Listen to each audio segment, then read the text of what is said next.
Cooler Master is bringing something to the budget case market that we don't often see: aesthetics. Howdy guys, Ponchato here, and today we'll be taking a look at the new MasterBox Lite 3.1 case from Cooler Master. This is a fairly small micro ATX case with two big features: transparent side and front panels and customizable trim. It comes in a standard case box with a few illustrations of the case and basic specs. Once it's out of the box, you can see the very geometric design of the front panel and its dark mirror finish. First things first, we gotta get this plastic off.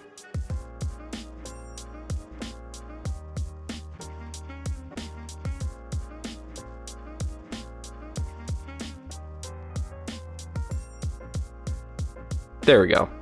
The manual is fairly basic, just a list of included accessories and a general guide to assembling a PC.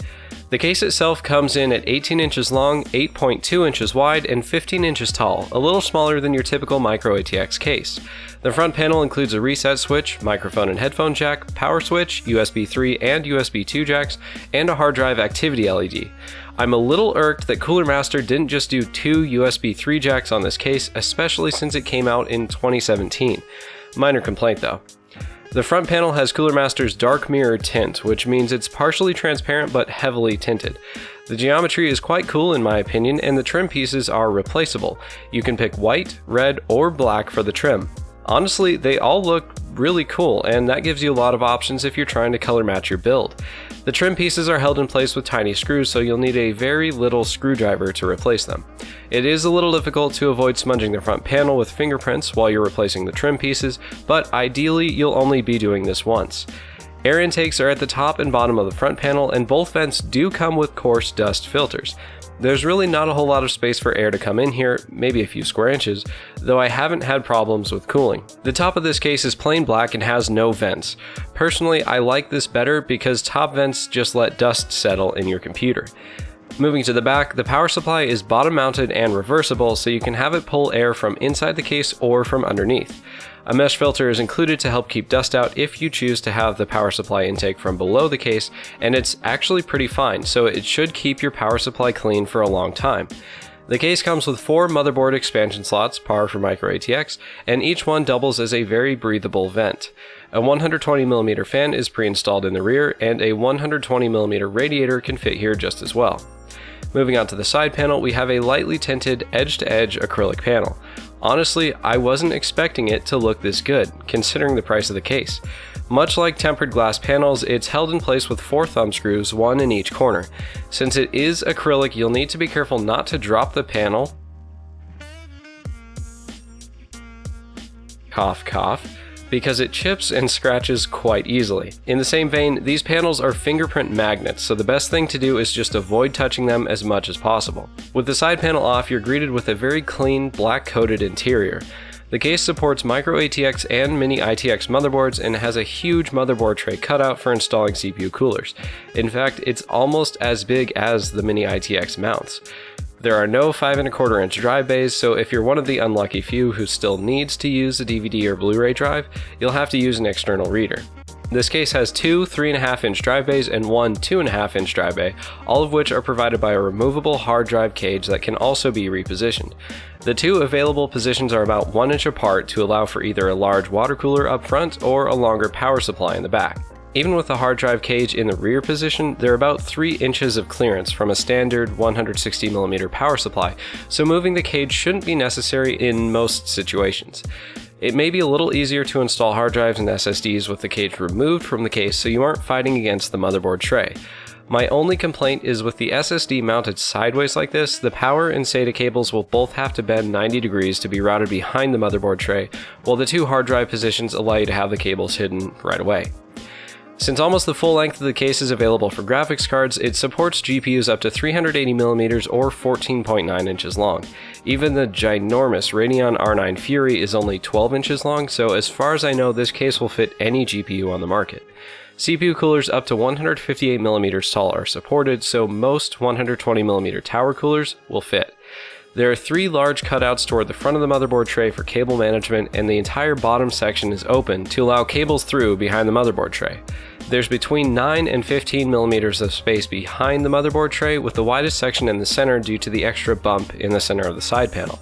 There are only a few points for tying down cables. It would have been nice to have a few more. The MasterBox Lite 3.1 supports two 120mm fans up front or a single 240mm radiator. There's about 7mm of wiggle room up and down due to the screw mounting holes being a rectangular shape. Fans can be mounted on either side of the honeycomb mesh, and there's a small hole for routing the cables back to the motherboard.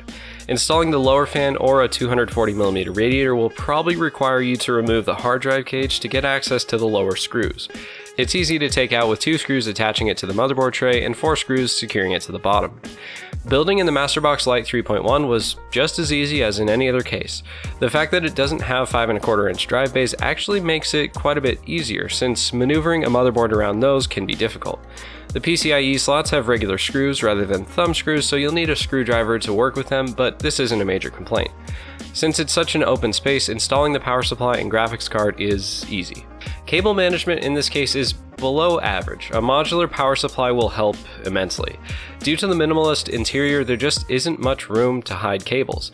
I managed to cram quite a few cables in the space to the side of the power supply, since it isn't right up against the right side panel. I don't know if that was Cooler Master's intention for the space, but it sort of worked out despite not having any spots to tie the cables down.